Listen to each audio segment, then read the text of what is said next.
Assalamualaikum warahmatullahi wabarakatuh. Saya Aceh Bule. Gue mau cerita soal perjalanan gue dari Sape menuju Bandung. Gimana keseruannya? Ini dia ceritanya.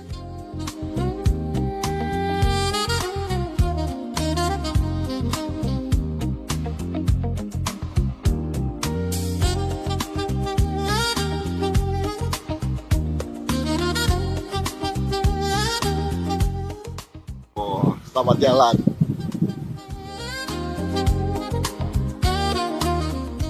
Siap. Ye, hati-hati Om. Sun. I'll do anything that you want me to do. Oh, ini pengawan Solo nih. Ada jalan yang tidak sekadar membawamu dari satu kota ke kota lain. Ada jalan yang mengajakmu bicara. Dari Cepu, kota minyak yang diam menyimpan sejarah, kita memulai. Dari sana gue menuju kembali ke barat. Ada jalan yang tidak banyak orang pilih, bukan karena berbahaya, tapi karena mereka tidak tahu apa yang tersembunyi di baliknya. Dari Cepu, roda mulai berputar.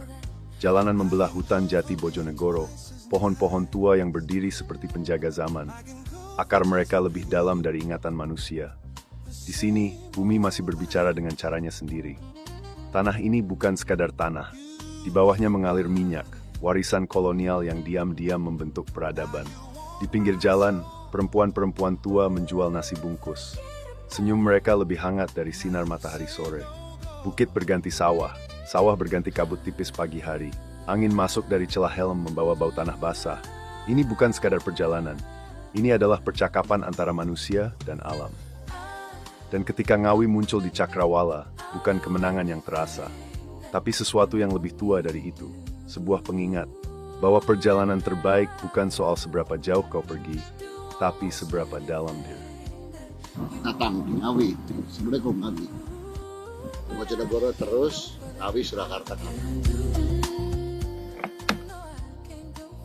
Jalannya keren, Cepu ke Solo tuh jalannya bagus ya. Walaupun agak krek-krek sedikit, tapi pemandangannya keren. I can't go for that, can't go for that, can't go. Macatan di kota Ngawi.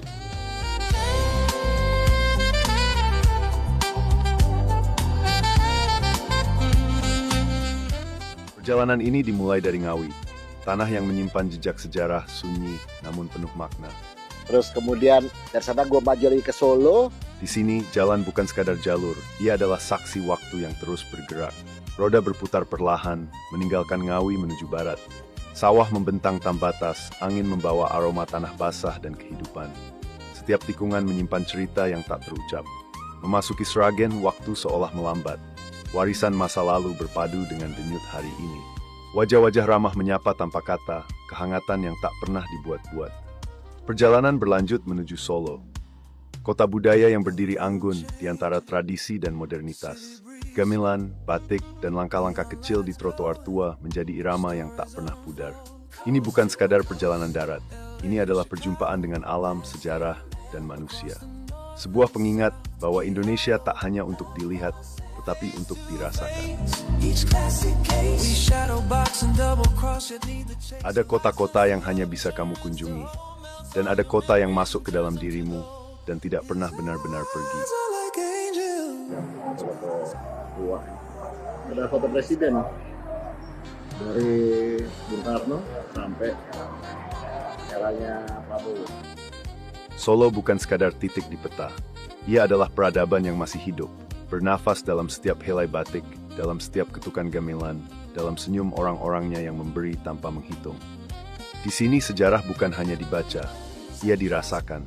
Tembok keraton yang berdiri selama berabad-abad, menyimpan cerita tentang keberanian, kehormatan, dan kebudayaan yang tidak tunduk pada waktu. Dan alam di sekelilingnya, ladang yang membentang, sungai yang mengalir tenang, langit yang luas, seolah-olah bumi ini sengaja diciptakan sebagai latar belakang bagi kota yang agung. Tapi yang paling sulit untuk dilupakan adalah manusianya. Ramah bukan karena terpaksa, hangat bukan karena peran. Mereka menyambut seperti keluarga karena di Solo setiap orang yang datang dianggap pulang. Dari sana gue maju lagi ke Jogja. Ada perjalanan yang tak sekadar memindahkan tubuh dari satu titik ke titik lain. Ada yang memindahkan jiwa. Solo. Sore menggantung di langit. Jam menunjuk angka 4. Jalanan basah keringat hari yang panjang, dan di antara deru mesin dan bayang pohon jati, aku memilih untuk pergi. 80 km ke barat. Bukan sekadar jarak, ini lorong waktu. Di kanan kiri, sawah yang tak pernah berdusta, langit yang mulai membakar ujungnya dengan warna tembaga. Jogja menunggu, dan Jogja tidak pernah terburu-buru. Kota ini berdiri di atas dua kaki. Satu kaki di masa lalu, satu kaki di tanah yang hidup. Keraton yang menjaga martabat. Prambanan yang menatap langit seperti doa yang membatu. Dan di gang-gang kecilnya, senyum yang tidak meminta apa-apa. Senja tiba sebelum adzan. Langit Jogja bukan lukisan, ia adalah pengakuan bahwa ada hal-hal di dunia ini yang tidak bisa dibeli, hanya bisa dirasakan. Do almost anything that you want. Alhamdulillah kita sampai Jogja. Biasa di Seturan. Nah di Jogja gue stay 2 malam kali ya. Ketemu anak Jimo lagi, hangout sama mereka. Malam menutup langkah panjang menuju Jogja. Lampu kota menyala pelan, menyambut rindu yang lama tertahan. Di kota ini, persahabatan tak pernah benar pergi. Tawa pecah di meja sederhana, bersama sahabat Jogja, menyantap rasa, cerita, dan kenangan, bersama Jimo Jogja Istimewa Max Owners. Jogja di malam hari bukan sekadar kota. Ia adalah rumah, dengan sejarah di setiap sudutnya, budaya yang bernapas di jalanan, dan keramahan yang tak pernah memudar. Pagi di Jogja selalu punya caranya sendiri untuk membekas. Setelah sarapan sederhana di Losmen, nasi gudeg, kopi hitam, dan semua kesahajaan yang hanya ada di kota ini, perjalanan pun dimulai. Selamat pagi, kita ada di Jogja ini. Kita mau restart You want me to Jakarta. do. Sekarang sudah jam-jam berapa sih? Jam 11 lewat. Semoga aman-aman di jalan. But I can't go for that. Macet Jogja. No, I can't go for that. No, can't do. Nah ini ada pelangnya nih. Kota Jogja. Nice. I can't go for that. Can't go for that. Tugu. Can't go for that. Nah ini Tugu nih. Tapi sebelum pergi, ada satu tempat yang tidak bisa begitu saja dilewati. Tugu Jogja, berdiri tegak sejak abad ke-16, saksi bisu dari ribuan perjalanan, ribuan cerita yang datang dan pergi. Kamera terangkat, satu bidikan, sebuah kenangan diabadikan. Dan kemudian tibalah waktunya. Meninggalkan Jogja bukan berarti kehilangan, karena Jogja tidak pernah benar-benar pergi dari siapapun yang pernah menyentuhnya. Roda berputar, jalan membentang, Purworejo menunggu. Dengan alamnya yang tenang, sejarahnya yang dalam, budayanya yang hidup, dan orang-orangnya yang menyambut seperti keluarga lama. Perjalanan belum selesai, justru baru saja benar-benar dimulai. Perjalanan ini dimulai saat melintasi gerbang udara selatan Jawa, Bandara Internasional Yogyakarta. Di sini, deru mesin bukan hanya tentang keberangkatan, tetapi tentang niat untuk melangkah lebih jauh. Aspal terbentang, membawa kami menuju barat. Sawah-sawah hijau berbaris rapi, angin desa menyapa tanpa suara namun terasa di dada. Inilah jalur menuju Purworejo. Perjalanan yang sederhana namun penuh makna.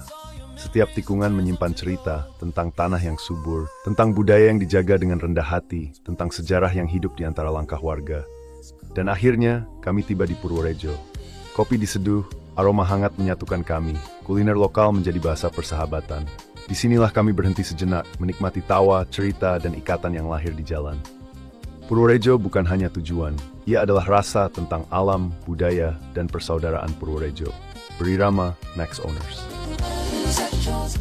Dari sana, gua menuju ke barat. Nah, gua kembali ke barat tuh ada target waktu sebetulnya, karena YRFI mau ngubus juga. Jadi, gua setup waktunya supaya sampai di Jakarta. Cor dong. Makanya tadi pada buang ke sono. Ternyata merah nih lagi dicor ternyata. Untung kayak motor, di motor lewat situ.